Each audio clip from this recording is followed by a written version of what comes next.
Do you ever get frustrated with your medications? Supplements, whatever it is, you just like, either you forget to take them or you're taking them and you think, are they working? Is this helping? Today we're going to go down the rabbit hole of the importance of medication compliance. We're going to talk to Amber Foster from Our Family Health. So stay tuned and let's go down that rabbit hole together.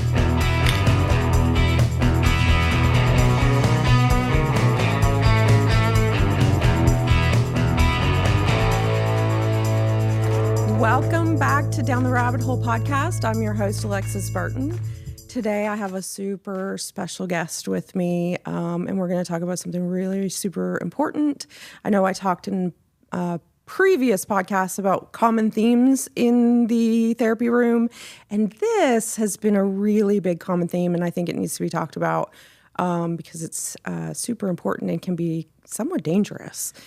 So please welcome to the show Amber Foster. Amber is nurse practitioner with Our Family Health Center in Monroe.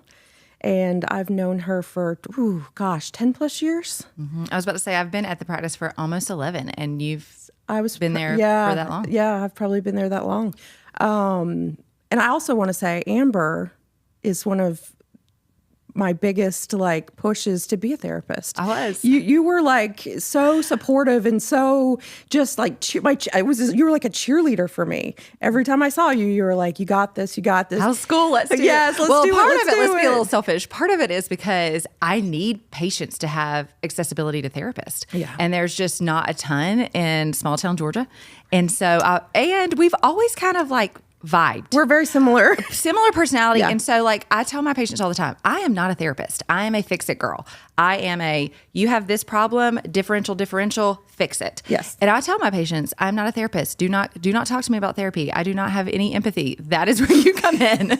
I need to be to fix it. And Alexis will have all the feelings. Right. So I needed someone to have feelings. And I was like, if I could refer someone that would have similar background, beliefs, kind of the same kind of vibe and energy. Because like I said before, I'm not for everybody. Same. It's like I'm that ADHD thing. I can be a little much, but that's what our patients, clients love about us. Is we're real. Yes. We're real. So I tell patients all the time I might treat you like family, and sometimes that's not good for you because I'm really blunt. But I get limited amounts of time with people, because I see 120 to 150 patients a week easily. And so with that, I don't get all of the time, an hour or 30 minutes or whatever that you may get to say, hey, let's go through all of this. I'm okay, here, let me pass you to Alexis. And so when you bring me, unpack it with you. She can unpack all of this for you. And I love it. So thank you for being a reliable resource for patients. No, thank you for just giving me all the referrals. Bring me a stack of cards. That's what I said. Girl, bring me every some time cards. I'm here's some more, here's some more, here's some more. Which is something important that I do want to talk about with therapy is collaboration. Mm-hmm. I think it's so important that because I have a lot of clients that primary care, psychiatrist, so it depends on, and some don't go to psychiatry for their mental health meds. Some have to because of, I don't even know what the protocol for that is, but it's important that we all talk. It takes a village. It takes a village to kind of, and then we've talked, of course we obtain our release of information, ROIs, and that's number one. If somebody comes to me and says, Amber referred me, I'm like, let's just go ahead and sign this ROI. Let's just get that out of the way. And then, when we see each other, I'm like, hey, let's chit chat about this patient. Let's talk about, medication, whatever, blah, blah, blah. Which also brings me to the most important topic, which is medication compliance, which is, I had seen Amber recently and I said, girl. What's the problem? What's going on in the universe? Because holy shit. Yeah. There is I've had so many clients and people in my personal life and other therapists are saying the same thing where they're just stopping their medication. Yeah. They're just just cold turkey, just stop taking it. And I have I have a hard visceral time. reaction. I have a hard time fixing my face sometimes. You know, therapists are supposed to be like, I'm like, Yeah. Don't do that. So their whole reason for bringing you on was to talk about, because are you seeing it in your... So I see it across the board about any medication. So I think that it's hard for patients, especially from a mental health standpoint. So like you can talk about blood pressure, you can talk about diabetes, all that. But when the brain is the sick organ, you know, patients will sometimes say, well, I feel better now. Well, you feel better because you've been on the medication. And so then they come off the medication and sometimes that's okay. Like, I'm not saying that you need to have a discussion about it. Like, coming off medication is sometimes the right answer. It's not always that you have to be on meds, but having that discussion with a therapist and whoever you're seeing it from a primary care or psych perspective. But you're asking patients who have anxiety, depression, they're already worried about taking medication, or an ADHD person, like, they forget to take the medication. No you know, joke. like, what time is it? My son is ADHD, and sometimes his friends will be like, he didn't take his meds today, and he's 18, so I'm not forcing it down his throat. But you know, sometimes he forgets in the mornings, or he doesn't eat, and then he forgets, or eats later, and then takes it later. So there's so many different components to med compliance that I think, you know, patients don't want to be non-compliant. Like, when they come to see me, at least usually, most of them would probably lie, because they don't want to disappoint us. Yeah. You know, I think that sometimes from a primary care perspective, people are probably a lot more vulnerable with you, because once they have finally decided on therapy, they're ready usually for help, or they're being quote unquote made to be there. Yeah. We do if you don't have a primary care, like, that's definitely entry point to accessibility to care. But like, when someone comes in for like their annual exam, we're doing something called like a PHQ-2 or a PHQ-9. And I use those too. Yeah, those are just depression screenings. Like, it's like getting your blood pressure or a temperature. Like, it's just something that we do because we need to know how your mental health is. Yeah. There's also like a generalized anxiety disorder screening, like there's ADHD. So we're using different tools depending upon the patient to decide, like, do they have anxiety? Do they have depression? And so once that's established, well, then you score 15, you know, and this is a 0, you know, if you 15, you kind of moderate high risk. Yeah. Then we're having to have that discussion. And some people aren't as vulnerable with us because it takes a while to kind of like, you know, like, oh no, it's like, it's wrong. Does that make sense? Like, I'm using quotes. That stigma. There's the stigma. Yes. And so I think primary care, we see a lot of it because we're screening for it a lot. And I work in a family practice. So I joke all the time, I see birth to death. And I had a girl recently come in. I've seen her since she was probably 9 years old. And she's never scored a 0 on her PHQ-2 or 9, ever. She's on medications, has been compliant on medications. And her screening, like, it wasn't complete. And I was like, you've never been this. And she's like, oh, that's not right. And I was like, then why did you mark that? So I think sometimes people just want to seem like they're better. They're doing better. Or they've got it together, you know? So I think that initially the stigma of mental health is hard. Again, like I said, once they get to you, they're probably a little bit more vulnerable. Or if I'm like, hey, you need to see Alexis. Like, you need to unpack this. There's a very different body language, like, and you probably pick this up too, because I see so many patients a week. Yeah. You know, I call it like my sixth sense or whatever. Like, I can pick up trauma immediately. Yeah. Like, it's when I approach the patient. That's your ADHD pattern recognition. Yeah. Like, it's just, pattern. That's exactly what that is. Yes. Like, you're just following patterns on patients. Mm-hmm. So I can pick up things really quickly. And I think that I'm a good judge of character and kind of what patients are dealing with. Yeah. So anyways, but accessibility to care initially starts the conversation. And so, but there's a lot of mental health drugs. Like, there's not just one it's not like just like, it's not here's a Prozac. No. It's not a one size fits all. And so trying to have that discussion and being open and saying, hey, you know, I'm concerned about this, XYZ, or I'm, you know, having obsessive thoughts or impulsive thoughts, you know, so trying to determine what you actually have, I think is hard for patients. Oh, yeah. You know, hands because down, like, for sure. And labeling, like, I'm not all about, like, I will sometimes put, this is grief and you need to be medicated because you're sad. Like, you just lost a spouse, you just lost someone you love. Like, so, and I always say temporary. Like, this doesn't have to be, you know, when I went through my divorce. Yes. I went to you. You've been through a lot.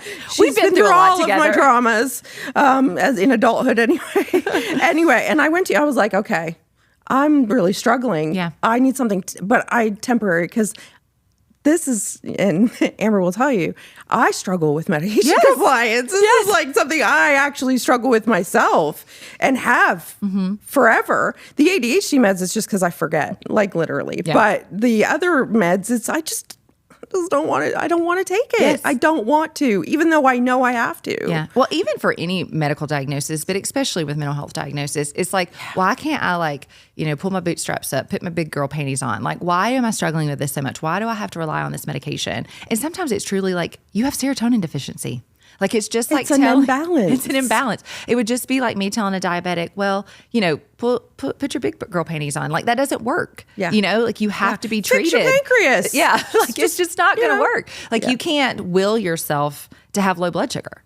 Yeah. Just like patients who have low serotonin cannot will themselves to not be depressed. Yeah. You can do all the other therapy. You can do exercise. And you talk about this too. Like exercise, diet and exercise are the rest too. And sleep. Yes. Those are your top three. Yes. Like those are the things, if those get out of whack, then you're going to feel worse. But even with that, some patients just cannot, and they just need medication. And so taking the medication as prescribed. There's reasons that it's prescribed a certain way. Some drugs have longer half-lives, and so that means like they stay in your system longer. Some patients, I have some patients that take a high dose once a week or every other day. It just depends on the medication. So that's where you need to know who you're seeing and have a good rapport with them, and then also listen to what they're saying. Ask a ton of questions. I never mind questions. I never mind patients questioning me about, hey, what does this med do? What are going to be the side effects? How long before I feel better? What can I expect? I always will tell patients, especially with antidepressants, your family will notice in 2 weeks, you'll notice in 4. Yeah. It's kind of like weight loss. Yes, very much so. It's like you won't see it. Yeah, but you're dropping. But you're dropping. It takes about 3 weeks. And then I always do close follow-ups initially. Anytime we do any of those medications, if you're seeing somebody that's not doing close follow-up, you need to find a new practitioner because some of those medications can have horrible side effects. Suicidal ideation is the main one. And so I am like, see me in 2 weeks, see me in 3 weeks. So let's talk about that for a second because I have a personal, this is self-disclosure, Wellbutrin but I was put on it for quitting smoking. Yeah. Right? I don't know if you remember that. This was long time ago. Probably when I first started seeing you, long time ago. And it didn't work because I don't know, it just didn't. Yeah. And I was like, no, I'm just gonna come off. I'm just gonna cold turkey it. I literally had to have my best friend Mitch come and sit with me. I literally wanted to end my life. Yeah. I've never had such, we all have suicidal thoughts that kind of, everybody does. They didn't, some stick, some, but this was scary. Yeah. It was scary. And I'm pretty self-aware. Yeah. I am very self-aware of myself, my body, what's going on. And luckily I knew this was a bad choice. Yeah, atypical behavior for you. Right. So, but yeah, it was really scary. That was really scary. I had somebody had to sit with me. Yes. Well, weaning medication's hard. Even when I'm trying to change. Essential. And essential. But when I'm trying, if a medication is not working for a patient and we're trying something different, the wean is hard because you do have some withdrawal. And so depending upon the medication, patients can feel foggy headed, dizzy, nauseated. There's a whole array of things, but if you're trying to work or if you're a parent or you're, and you feel dizzy and nauseated and foggy brained, that's not good. Yeah. But it's important. I think it's important to follow your doctor's. You were prescribed that for a reason. Yeah. And make sure you know the reason. I tell patients, don't ever just trust me blindly. I feel like patients can because I'm so blunt. I feel safe with me, but you may not feel safe with me. Right. And so ask the hard questions. If they don't give you an answer, they're not the right provider for you. Absolutely. And and it's one of my pet peeves of going through grad school was there's no pharmacology class. Yeah. And I get we don't prescribe and all that, but almost every one of my clients is on some type of medication that is affecting. Well, even if they're not, you have referred patients to me because they need to be on medications. More than, all the time. Yeah. But I have an app on my phone now. That tells you to take your pills? No, that I have a reminder and it still doesn't work. Create that. I have a reminder and I still Which you hit snooze because you're an ADHD person. Exactly. But no, I have it's called Psych MD or something, where it's all the mental health medications. It gives you what it's typically prescribed for, the dosage, like stuff that you wouldn't, you would know and learn. But I need to know that as a therapist. Yeah. It should be incorporated into the program. I truly believe that. I just did a certification on ADHD, and there was a pharmaceutical part to it, and I was like, yes, I want, which I already knew most of it anyway because I hyperfixated on it. But I think it's important. And that's why collaboration is so important too, is I can, if we have an ROI, I can say, hey, Amber. Well, you have. Like, you've said, hey, multiple this patient needs to go way up on their meds. Can you up this person's meds? I really think they need to, be bumped up a little bit. Or, hey, what do you think about like a mood stabilizer and rather than, what they're on or whatever? Just because I see more of that than you do as far as the mental health aspect. And you if you're in there for 10 minutes with somebody, you're not really going to take on that. But like patients often, like you said, they don't want more pills. They don't want more medication. They don't want their dosage up because it almost is like they feel like they're quote unquote failing. They're broken. And so I think that sometimes like they do just put a brave face on when they're coming in to see me, where with you, they may be a little bit more vulnerable. Always, because I bring that out. People. Yeah. Well, I make patients cry. Sometimes I'll walk in the room and they'll start crying. I'm like, what in the world? And they're like, just because they do feel like they can be vulnerable. But that's usually built over time. That's the realness of us, of our personalities is people just, because we're genuine. Yeah. So they're like, oh, okay, I can take my mask off with this person, I can be my real self. But truthfully, it's so important because of the suicide. It's dangerous. It's dangerous just to stop SSRIs. Yes, it is. It's dangerous. Do you know 25% of the population is on some type of mental health medication? Yeah. I honestly would think it's probably higher it than may that. be higher than that. I just I follow Daniel Amen. Oh yeah, I love him. And it was one of his little TikToks or whatever. Oh, then it's probably right because he's brilliant. Oh my gosh, he's so brilliant, amazing. Yeah, I would love to meet him. Hey, for sure. put that out. Yeah, Daniel.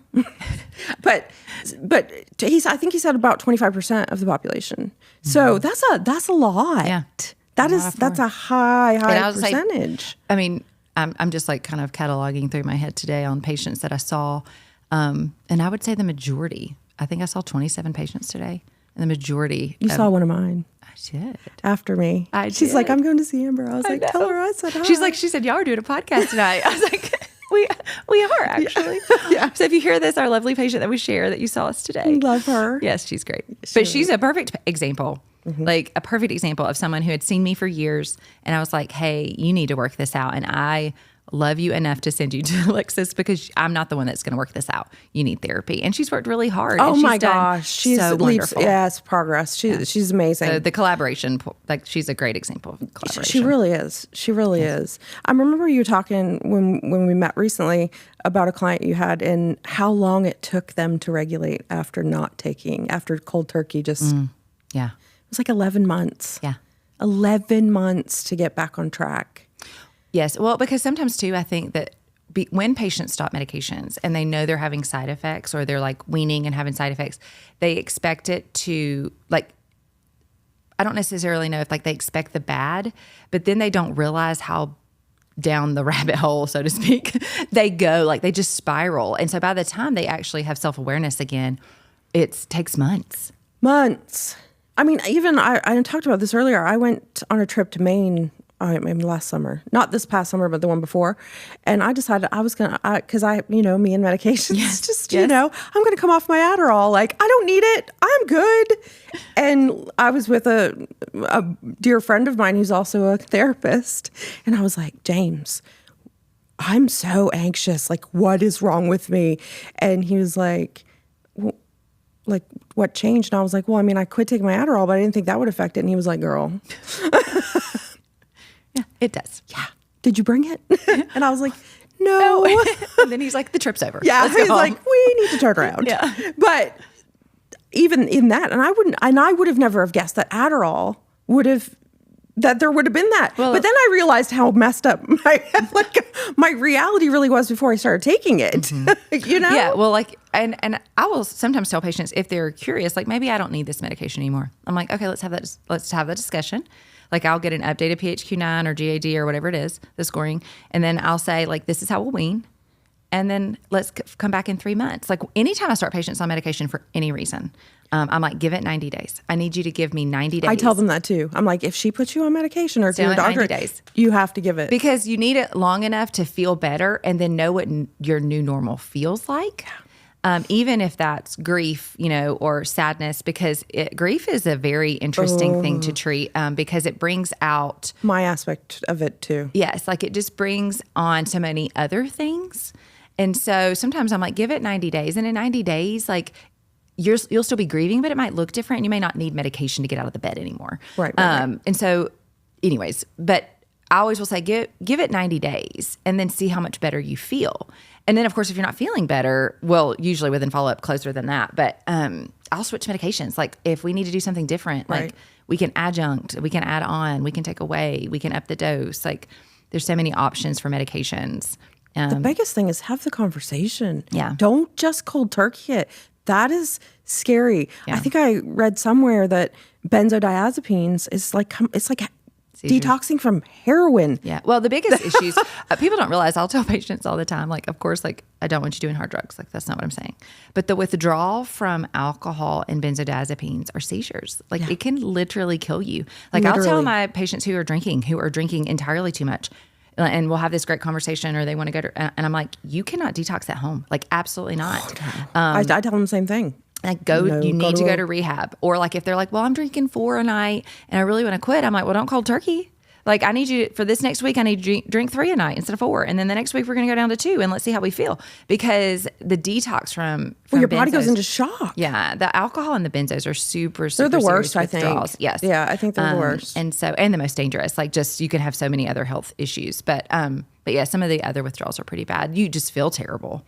Yeah, and who wants to do that? I know. And I know, like, with certain disorders like bipolar, that medication, we learned this in school, medication compliance is really difficult because they start to feel better and they're like, I don't need this. Well, and from a primary care standpoint, I will treat bipolar patients. And usually those that are pretty compliant with me, I don't ever mind treating them. But anytime you're getting into like a schizophrenia or like an additional true mental health, I feel like that is out of my scope of practice. That's a genetic that kind is of like psychiatric. You need to see psych. Like I'll be more than happy to see you for anything else. And if you need a refill, like you can't get in touch with your psych, I'm your girl. I got you. But that needs to be like, you need to be followed by psych. Anything that's those type of diagnosis. In-depth evaluations for those like schizophrenia, bipolar disorder. Like there just needs to be a really in-depth assessment. Yes. It's not just where you can do like the PHQ. And because med compliance is such an issue often with those patients because they do start to feel better and then they want to come off the medications and they're like, well, I'm fine. And then, they're manic again. And so I feel like that definitely is a psych. I do have some bipolar depression patients I'll treat.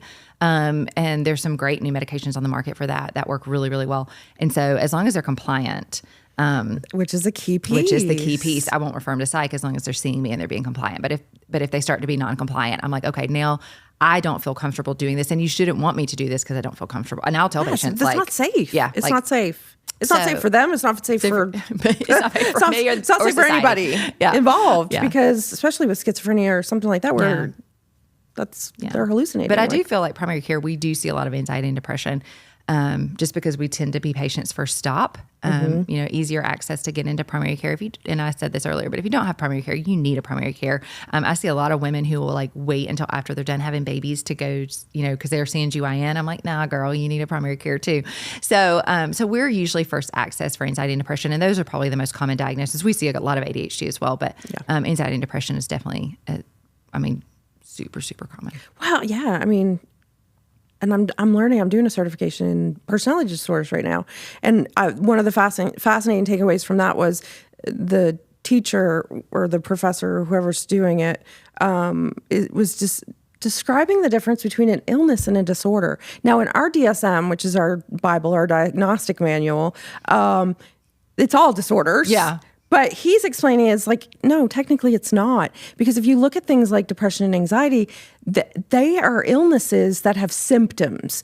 Disorders have characteristics. And I was like, makes sense. Yeah. That makes like a whole lot of sense. Because even if you look at ADHD, anxiety and depression they're symptoms of ADHD. Yeah. So I wouldn't say I have full-blown general anxiety disorder, but I have anxiety symptoms. I sometimes have depressive symptoms, but to say I have the full, I wouldn't say that. But it was just fascinating. Well, there's some neurotransmitters, similar neurotransmitters that are affected. So yeah. I know it's crazy, but compliance is super important. And also, I wanted to touch on because. Speaking of Daniel Amen, Alman, I can never remember. I say Amen because I think it's Amen. I think it is Amen. Yeah. I refer patients. He has clinics in Atlanta. He does brain scans. For anybody who does not know who he is, you need to look him up. Yeah. Phenomenal. He does brain scans. And I referred a 13-year-old client to go, who I had diagnosed with ADHD and anxiety. And but his dad had, there was a history of bipolar disorder. There were some other things there was concerns, and mom was like, I want to do whatever I can. And I was like, this is where you need to, this is where you need to go. But she asked me to go to the results when he had the brain scan. It's like a 2-day process. They scan your brain, they do all these things. And she said, will you come? Yes. Yes. Please let me. Yes, I will. My brain went, yay. So, of course, you meet with a psychiatrist to talk about the results, and they have the images on. And I'm just like a kid in a candy. I'm just like, and I'm asking all these questions. And of course, psychiatrist looking at me like, stop talking. Yeah, this isn't about you. And I'm like, but does it show genetic? Does it and like all the things. And I thought, and they do this treatment plan, and they're big on supplements to start, especially on kids. Yeah. And I'm all for that. Like, like, why not? What's it going to harm to try supplements for ADHD? If it works, great. Yeah. But you still have to take them. Yeah. Daily. So he talked about biofeedback and genetic testing. Yeah. And I was like, we've already talked about this. Yeah. Because you and I have talked, I've done it. Yeah. I've done the GeneSight test. And of course, they recommended another one, and I can't remember the name of it. There's several companies. And now it's like way even more advanced than when I did it years ago, and I had my daughter do it. But what did it? What is GeneSight? Can you? So we at our office we use GeneSight, which is a derivative of Mirad. Mirad also does like genetic testing for like cancer. Mm-hmm. So it's pretty much genetic testing in general. And so GeneSight is a Q-tip swab to your cheek. It's very much like when you're doing like the Ancestry or 23, whatever those things are. And you just come in, and now you can get them. I'm touching the mic. You can. Sorry about that. You can actually get it sent to your house. And so I have some patients that are like want to do it, or they want to check with their insurance coverage, and we can just ship it to their house, which is nice. But you just swab the inside of your cheek, and then you send it off to this amazing lab, and then they go through and they essentially say which medications. I tell patients it's like green, yellow, red, and which ones you can take and which one works better for your genetics. And I have seen, like, I will not start pediatric patients without a GeneSight. Ah, amazing. I love to hear that. Because not that kids are not. Some kids are very much aware of how they feel, but it is so hard to say, how do you feel today? Because like, if you have a bad day, like for me, if it's cold and wet and rainy and like dark, I just want to go to sleep. You're right. Like if it's sunshiny and cold, I'm okay with that, but don't like it like the overcast rainy days. I'm like, I just want to go to sleep, And so like so much of your day depends on what has happened to you throughout that day. And so if you're coming in and you've had a great day, well, then you might think your meds are working perfect. And then the next day you're like, well, those don't do a dadgum thing for me. I feel terrible. And so it's hard for, especially children, pediatric patients, teenage patients to say, hey, I feel great. And this is why. Most of them don't even know Yes. we haven't been taught. They haven't been taught. Yeah. And so often I will not start pediatric patients without a GeneSight. Most insurances cover it really well. Very rarely do I get pushback. And honestly, my insurance didn't cover it, but it was the best $300 I ever. Yeah, I think the most is about $3. It was like $300, and it was so worth it. Yeah. Just because, and funny enough, Wellbutrin was on my red list. Yeah. And I'll say this, most patients have said when they come in with adults, especially if they say, well, I've tried Zoloft, I've tried Prozac, I've had Lexapro, like I had this side effect, I had this. I always say patients are always right about most anything. Like I'll send patients, I'm like, listen, if you're crazy, I'll tell you you're crazy, but I bet you're not. I bet you're right. And that Zoloft is probably going to be in that red category. And I mean, majority of times, yeah, it is. And it's like green is your go. Yeah. 100%. Yellow's kind of proceed with caution. Yes. There may be some then it tells actually the providers. It'll say like if the patient's a smoker, they might need a lower dose of this. If a patient, their gene, they may metabolize it faster, so they need a higher dose or whatever. So it actually tells the yellow, the caution, typically will have these little numbers beside it. And then at the bottom, it's like a little key and it tells the provider, hey, this patient may just need a lower dose of this. And so you wouldn't start them. You would never bump a Prozac up to 80 on that patient. They could stay at like 20. Right.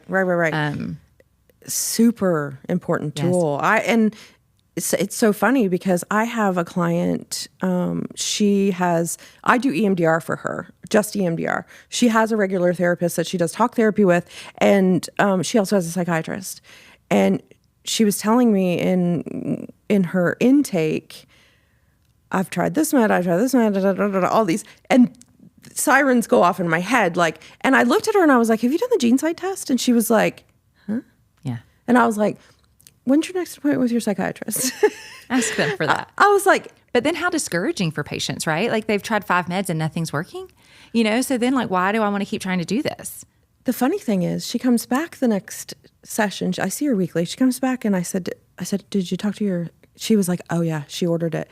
And now she's like, she didn't, I guess she just, not that she didn't know about it, but it wasn't a practice that she was like, now she's telling she's getting all of her patients to do it. And I'm like, one of the best GeneSight stories I have is from this has been forever ago. A friend of mine, her daughter and my daughter played soccer together. She had an older daughter. And when she would come to the soccer field, it would be 100 degrees outside, and she would be the kid that was like in all black. I wear all black, so not that there's anything wrong with that, but like she would have a hoodie on, like wouldn't talk, just very unkept. And the mom was like, I don't know what to do with her. They're saying she's bipolar and she's on all of this medication. And so I said, just bring her to me. Like if she would see me, like if she'd feel comfortable, let her see me. And so she did. And I said, I need to do GeneSight on her. So we did it. Insurance covered it. And I was like, well, everything that she is on is in this red category. So like we weaned them. The medications, and then we just kind of started fresh. The kid, she was 14 at the time, and so she was more than willing because she felt bad. She was overweight because some of the meds had made her gain a ton of weight.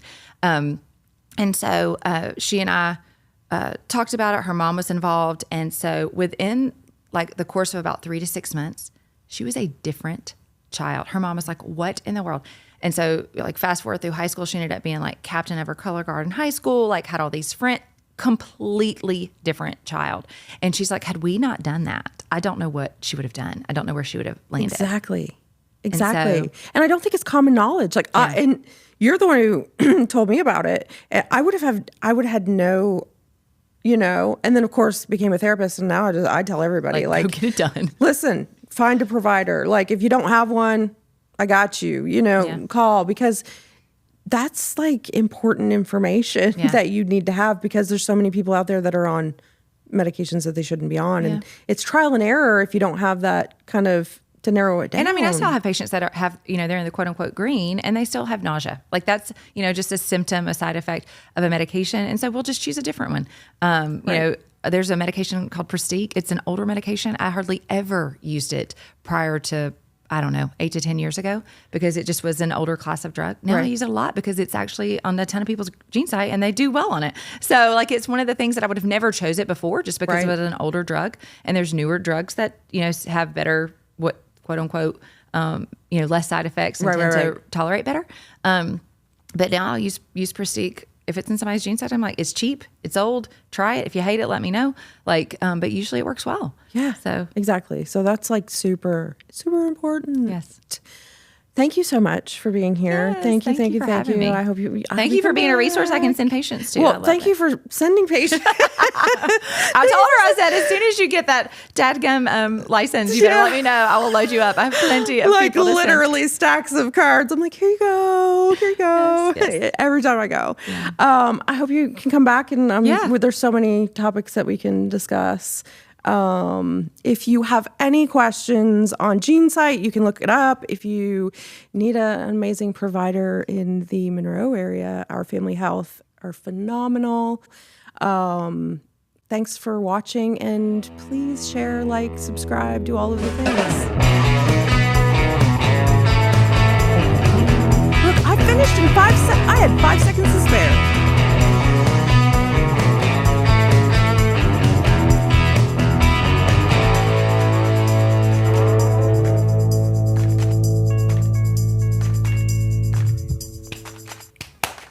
Good job. I mean, Okay, that was a great rehearsal. Let's do it one more time. oh, shut up.